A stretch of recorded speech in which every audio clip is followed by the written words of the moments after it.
बिस्मिल्लाहिर्रहमानिर्रहीम, अस्सलाम वालेकुम। आप देख रहे हैं हालात। मैं हूं सईद चौधरी। वज़ीर-ए-आज़म इमरान खान आज 2 ढाई घंटे कौम के साथ बराह रास्त राब्ते में रहे हैं। सवालों के जवाब दिए हैं उन्होंने मुख्तलफ, और फिर उन्होंने कुछ धमकियाँ शमकियाँ भी दी हैं। क्या हमारे वज़ीर-ए-आज़म कोई नया चंद चढ़ाने वाले हैं, इस पर बात करेंगे। और फिर एक और बड़ी अहम बात, जो पहला ही सवाल है वो महंगाई के हवाले से किया गया किसी खातून की तरफ से, और खातून ने कहा कि जनाब अगर आप इजाज़त दें तो हम घबरा लें। और इससे पहले तकरीबन 9 माह पहले भी एक खातून ने ही फ़ोन किया था और उन्होंने भी यही महंगाई का ही सवाल किया था और कहा था कि अगर आप इजाज़त दें या अब हम घबरा लें, क्या हमारे घबराने का वक्त हो गया। इस तरह की बात दोनों ने की थी। कुछ लोगों का ख्याल है कि एक ही खातून है जो नाम बदल के जिसने ये कॉल्स की हैं, शायद ये कोई स्पेशल अरेंजमेंट है इस तरह, ताकि अपना को मुद्दा बयान कर सके। क्या वाक़ईतन ये खातून जो है वो एक ही है या 2 अलग अलग ख़वातीन हैं, लेकिन सवाल मिल गया उनका आपस में। और फिर शहबाज शरीफ और नवाज शरीफ वाला जो मामला है कि नवाज शरीफ ने अपने भाई की ज़मानत दी हुई है या एफिडेविट दिया हुआ है या यकीन दहानी करवाई हुई है कि जनाब अगर नवाज शरीफ ठीक हो गए तो मैं उनको वापस ले आऊँगा। इस हवाले से वज़ीर-ए-आज़म ने अटॉर्नी जनरल ऑफिस को कुछ हदायत दी थी कि जनाब पिटीशन पाउल हो हाई कोर्ट। उस हवाले से अटॉर्नी जनरल ऑफिस ने कुछ अहम इकदाम किए हैं, कुछ अहम फैसले किए, वो आपके गोशगुजार करेंगे। लेकिन इससे पहले आपने देखा होगा आज वज़ीर-ए-आज़म साहब जो हैं वो तकरीबन 3:30 से शाम 5:50 तक, यानी 2 घंटे 20 मिनट तक स्क्रीन पर रहे हैं। आपने उनको देखा होगा। ये तस्वीर ज़रा देखिए उनकी। वज़ीर-ए-आज़म साहब ने काला शलवार कमीज़ जेब तन किया हुआ है और मैंने 21 जनवरी को अपने एक वीलॉग में ये कहा था कि बाबों ने कह दिया है, रूहानियत है, जादू टूना है या क्या है, कि असरात बद से बचने के लिए वज़ीर-ए-आज़म साहब को हदायत की गई है।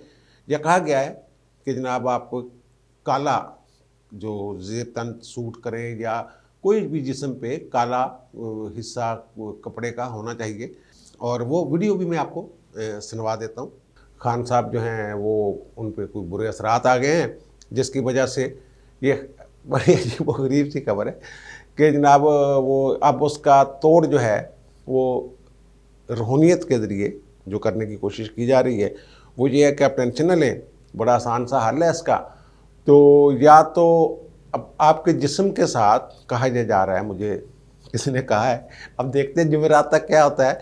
वो कहते हैं जनाब ये जो जुमेरात गुजरी है, इस जुमेरात से लेके अगली जुमेरात जो आने वाली है जुमेरात तक, खान साहब से कहा गया कि आपके जिस्म पर कोई ना कोई काले रंग का कपड़ा होना चाहिए। वो देखिए ये ना बड़ा अजीब मसला होता है एक सहाफ़ी के लिए।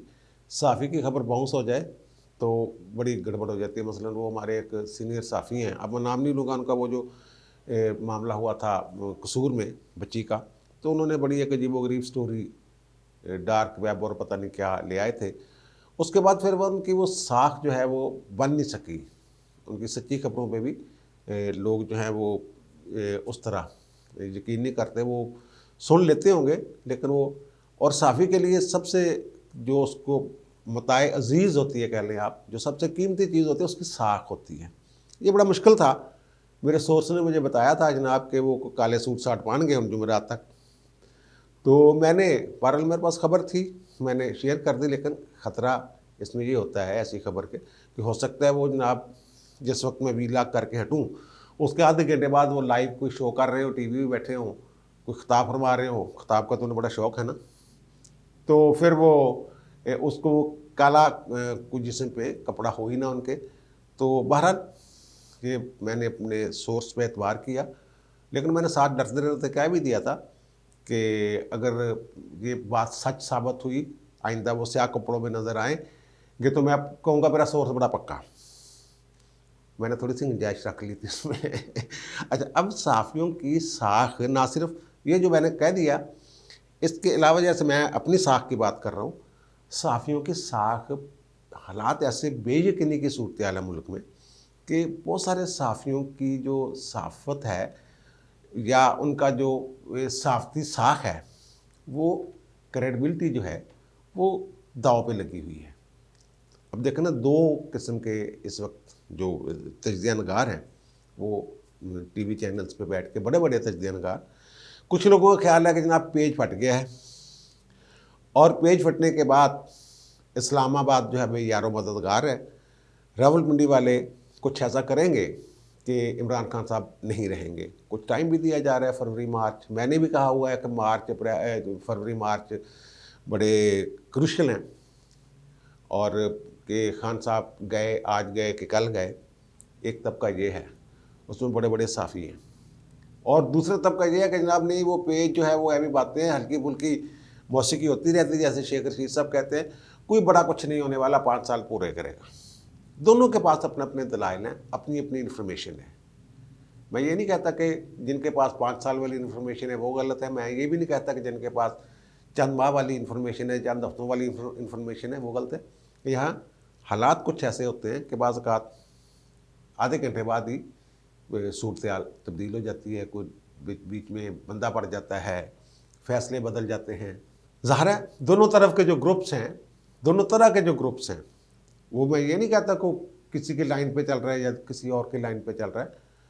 उनकी साख जो है वो, जैसे मैंने अर्ज़ किया ना कि एक खबर, यानी कि आप 100 सच्ची खबरें दे दें तो वो याद नहीं रहती, एक खबर गलत हो जाए तो वो फिर तूफान जो है वो उठता है। लोग कहते हैं यार इन्हें फलां टाइम ये गल करा दी सी, तो एवं बस इधर उधर मारता रहता। इस तरह वो बहरहाल वो अगर साख सबकी दाव पे लगी हुई, और वो खान साहब को भी कुछ अंदाज़ा, आज जो उनका खिताब है उससे मुझे अंदाज़ा हुआ है खान साहब के कि खान साहब थोड़े से घबराए हुए, और वही हरकतें कर रहे हैं जो आखिरी दिनों में परवेज़ मुशर्रफ कर रहे थे। और साफ़ियों के साथ सुना है कि अच्छे तल्लुकात की कोशिश भी कर रहे हैं। मेरे एक दोस्त कह रहे थे कि जनाब वो आजकल इमरान खान से नाला हैं, किसी दौर में उनके बड़े चहेते होते थे।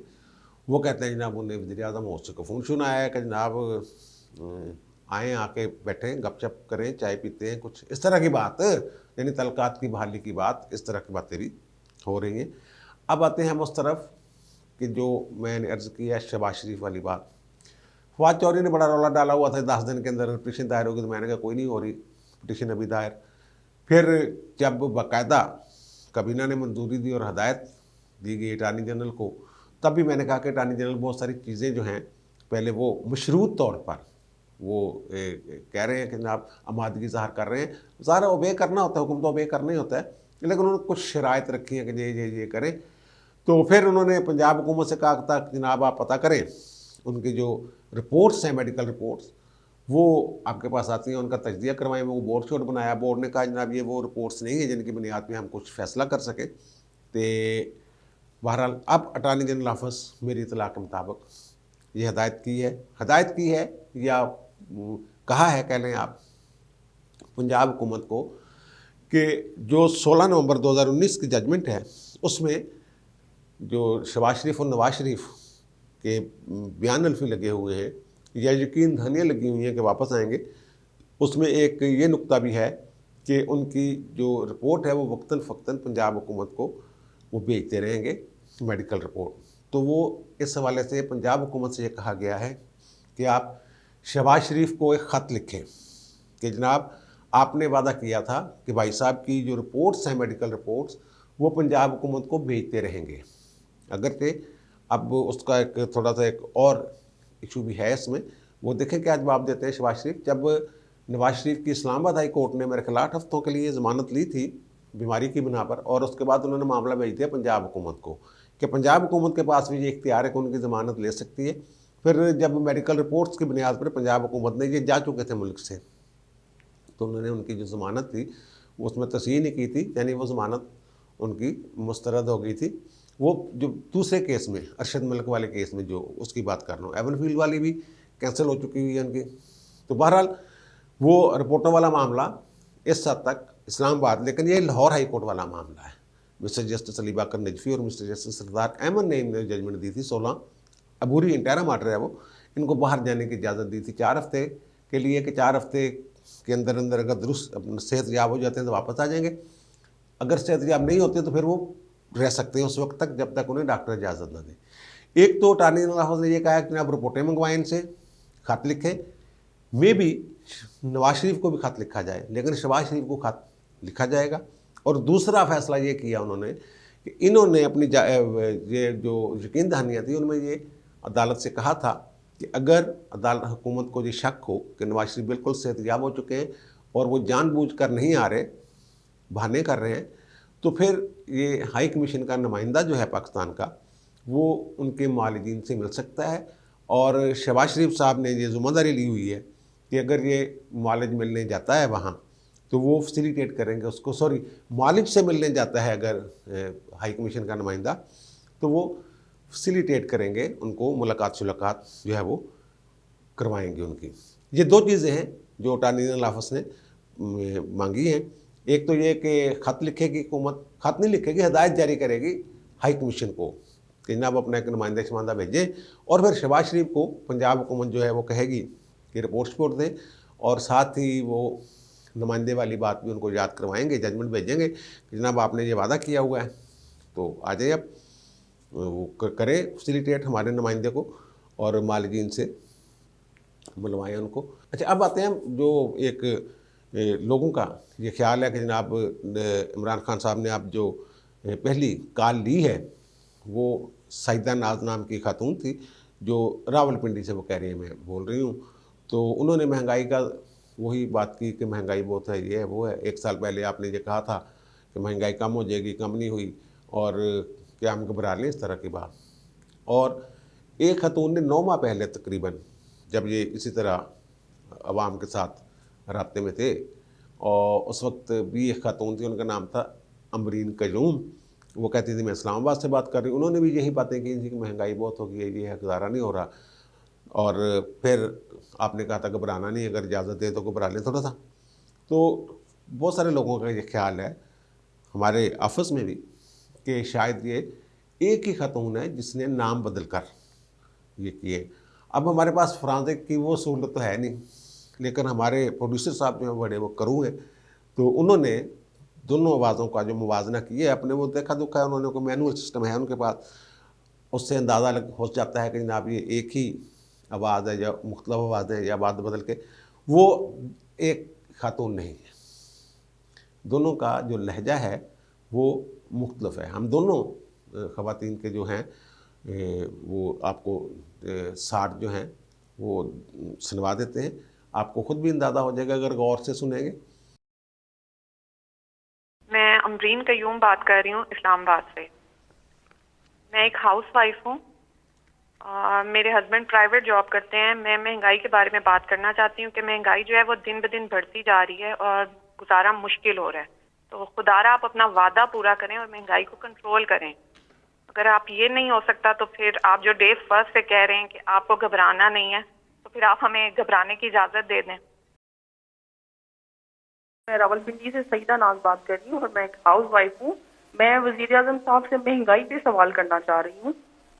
वज़ीर-ए-आज़म साहब, पिछले साल इसी प्रोग्राम में महंगाई के सवाल पे जवाब पर आपने बोला था कि बहुत जल्द महंगाई पे काबू पा लिया जाएगा। अभी साल होने को है मगर महंगाई डबल हो गई है। शायद आपको असल सूरत हाल नहीं बताई जाती।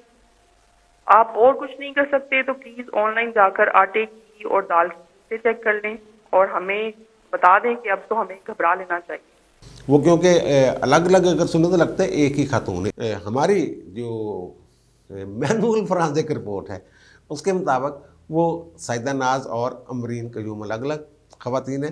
लेकिन पता क्या होता क्या है, ये सवाल होते कैसे हैं, ये वैसे सारा कुछ पहले से मैनेज होता है। ऐसे नहीं होता कि जनाब मुँह उठा के मैंने फ़ोन किया। और एक वीलाग में मैंने कहा था कि हमारे एक बंदे ने 32 पता नहीं कितनी कोशिशें की थी इस दौरान, लेकिन फ़ोन नहीं मिल सका था। लेकिन हमारे एक साफ़ी दोस्त का ऐसे टक करके मिल गया था फ़ोन, और उन्होंने बात भी की थी। हालांकि साफ़ियों के लिए ये प्रोग्राम होता ही नहीं है बहरहाल, और उन्होंने बताया भी था कि मैं साफ़ी हूँ।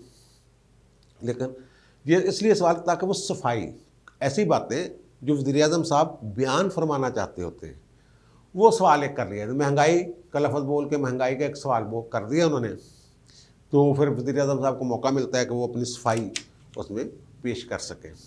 अच्छा, अब दूसरा जो मामला है, वज़ीर-ए-आज़म साहब ने एक धमकी फरमाई है कि जनाब अगर मैं बाहर आ गया हुकूमत से तो मैं ज़्यादा ख़तरनाक हो जाऊँगा, मैं ज़्यादा ख़तरनाक साबित होऊंगा, और मैं सड़कों पर निकल आया तो छुपने को जगह नहीं मिलेगी क्योंकि लोग आपको पहचान चुके हैं। ये खान साहब ने एक धमकी दी है। अब देखें, इनके बकौल छुपने की जगह तो अपोजिशन के पास अब भी नहीं, बकौल इनके, क्योंकि जो भी इस मुल्क में बुराई है, जो भी 1970 साल में गंद इस मुल्क में पड़ा है, उसके ज़िम्मेदार ये दो अपोजिशन की जमातें हैं, पीपल्स पार्टी और नवाज शरीफ, ये नून लीग, ये दो जमातें हैं जिन्होंने अब सारा कुछ मलबा इन पे डाला हुआ है। ये इसी उनकी मुखालफत की बुनियाद पर ही या उनके बारे में नफ़रत अंगेज़ गुफ्तगू करके, चोर डाकू कह के उन्हें ये इक़्तिदार में आए थे एहतसाब का नारा लगा के। ना वो नारा पूरा हुआ, ना वो उनकी चोरियाँ उस तरह पकड़ी गई, बड़े डाकू इनके अपने घर से निकल रहे हैं। खैर वो देख अलग बात है। वो मैं ये कह रहा हूँ कि वो अपोजिशन वालों को तो पहले ही नाको चने चुबवा रहे हैं, सबको जेलों में डाला, कोई एक नहीं बचा। और असल में ये है धमकी किसके लिए है?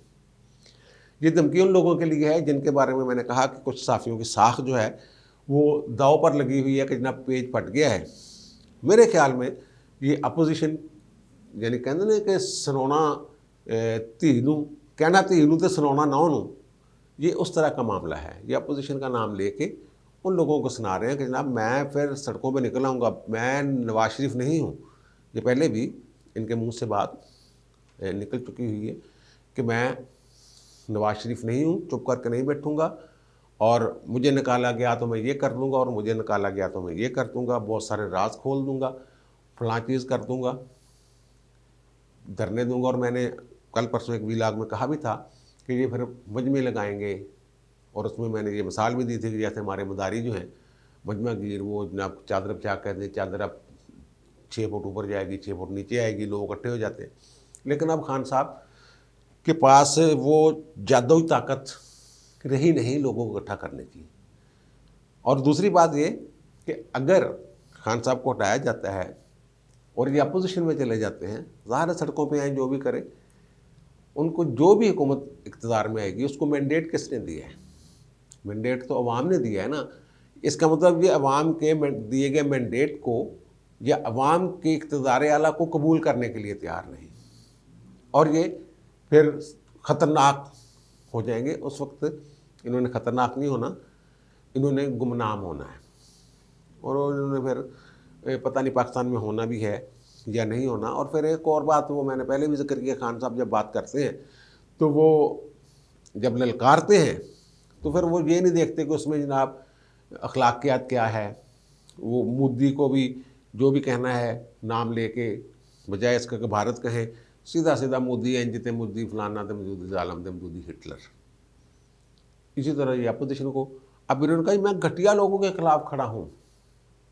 घटिया का लफ्ज़ एक वज़ीर आज़म के मुंह से अपोजिशन के लिए, ये क्या मेरा ख्याल अच्छा लगता है, या आप खुद सोच लें।